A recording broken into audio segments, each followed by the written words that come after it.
Hello 11th class, welcome back on साया commerce classes. 11th class मैं आपके सामने फिर हाजिर हूँ बिजनेस स्टडी की एक और नई वीडियो के साथ। जैसा कि आपको पता है, बिजनेस स्टडी में हम डिस्कस कर रहे थे chapter number 2, form of business organisation. Student, हमने मोस्टली चैप्टर को कवर अप कर लिया है।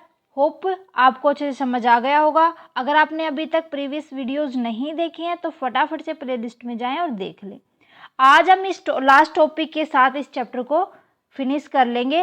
लास्ट टॉपिक हमारा बचता है choice of form of business organisation, कि हमें किस टाइप का बिजनेस स्टार्ट करना है, इसका डिसीजन लेना।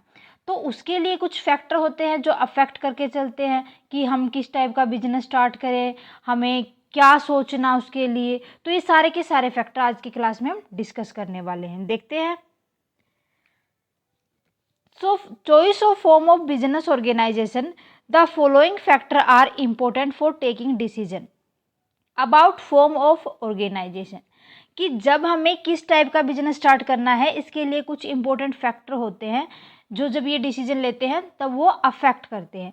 फर्स्ट फैक्टर देखो, cost and ease in the setting up the organisation.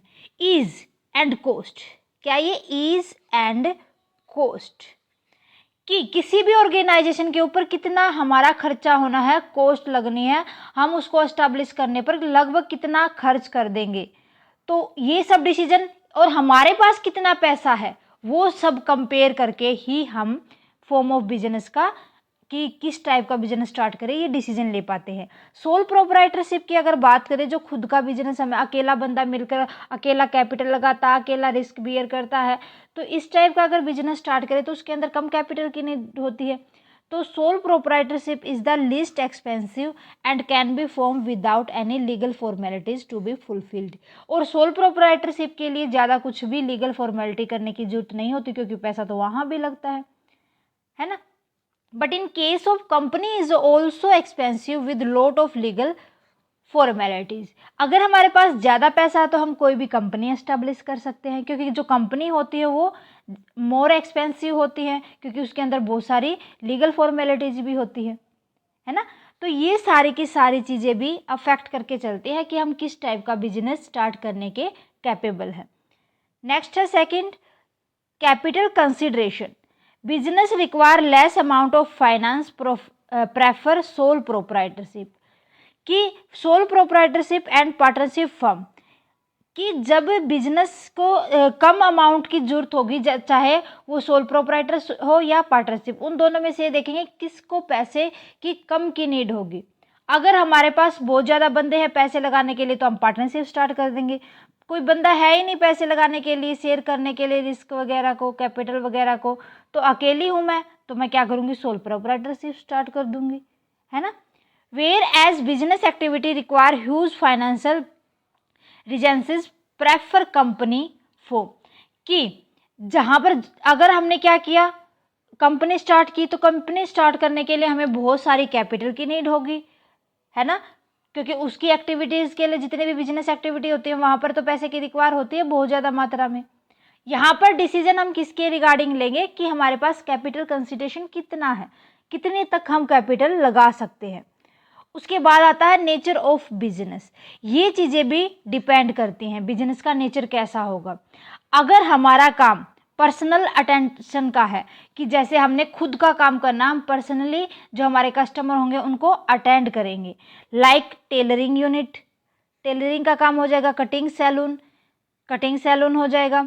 So if the work require personal attention such as tailoring unit, cutting saloon, it is the generally set up as a sole proprietorship. अकेले का खुद का करने का काम है तो हम किसको प्रेफर करेंगे, सोल प्रोप्राइटरशिप को। Unit engaged in large scale manufacturing are more likely to be organization in the company form। जब कोई भी एक ग्रुप मिलके लार्ज लेवल पर मैन्युफैक्चरिंग करता है तो वहां पर हम कोई भी कंपनी को फॉर्म करेंगे, कंपनी बनाएंगे। नेक्स्ट है फोर्थ नंबर पे, डिग्री ऑफ कंट्रोल डिजायर। कि कंट्रोल डिजायर की कंट्रोल कितने हाथों में होगा। डिग्री ऑफ कंट्रोल डिजायर की मतलब क्या होगी कि कितने लोग उसको कंट्रोल कर सकते हैं। A person who desire full and exclusive control over business prefer proprietorship, एक अकेला बंदा मिलके अगर वो सोल प्रोप्राइटरशिप में काम करता है, ऐसा बिजनेस स्टार्ट कर रखा है कि वो अकेला ही कैपिटल लगाता, तो वहां तक सोल प्रोप्राइटरशिप तक एक अकेला बंदा हैंडल कर सकता है, ओवरऑल कंट्रोल कर सकता है, रेदर देन द पार्टनरशिप और company, because the control has to be share in these cases. कि अगर पार्टनरशिप की बात करें या हम कंपनी की बात करें तो उस कंडीशन में जो कंट्रोल होता है वो शेयर कर दिया जाता है, बहुत सारे लोगों के हाथ में होता है। ओके, उसके बाद आता है liabilities and degree of risk. Degree of risk and liabilities, दायित्व किन किन के होंगे, रिस्क को कौन कौन बियर करेगा। Project which are not very risky can be organise in form of sole proprietorship partnership, sole proprietorship. कि अगर ज़्यादा रिस्क ना हो बिजनेस के अंदर, कोई भी ऐसा प्रोजेक्ट जिसमें ज़्यादा रिस्क ना हो, तो एक अकेला बंदा उसको हैंडल कर सकता है, तो उसको तो हम किस फॉर्म में ले सकते हैं, sole proprietorship. But in case of partnership whereas the risky ventures should be done in company form of organisation because the liability of share holder is limited. कि अगर पार्टनरशिप की बात करें तो वो उसके अंदर रिस्क जो वेंचर होता है वो भी इतनी मात्रा में होता है कि जितने भी उसके मेंबर्स होते हैं, मींस पार्टनर्स होते हैं, वो उसको बियर अप कर सकते हैं। कंपनी की केस में जो लायबिलिटी ऑफ शेयर होल्डर होती है वो लिमिटेड होती है। तो यहाँ पर अगर हमारे पास लायबिलिटी लिमिटेड है तो कंपनी की साइड जाएगा, अगर बहुत ही कम रिस्क है बिजनेस के अंदर तो वो सोल प्रोप्राइटरशिप के साथ जाएगा। क्लियर है?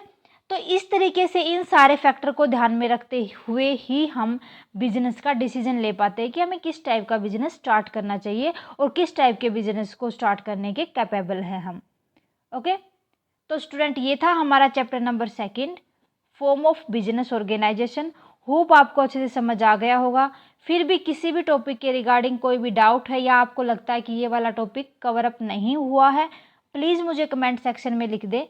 जितना जल्दी हो पॉसिबल होगा मैं आपके कमेंट का रिप्लाई करूंगी और आपके लिए बेस्ट पॉसिबल सॉल्यूशन दूंगी।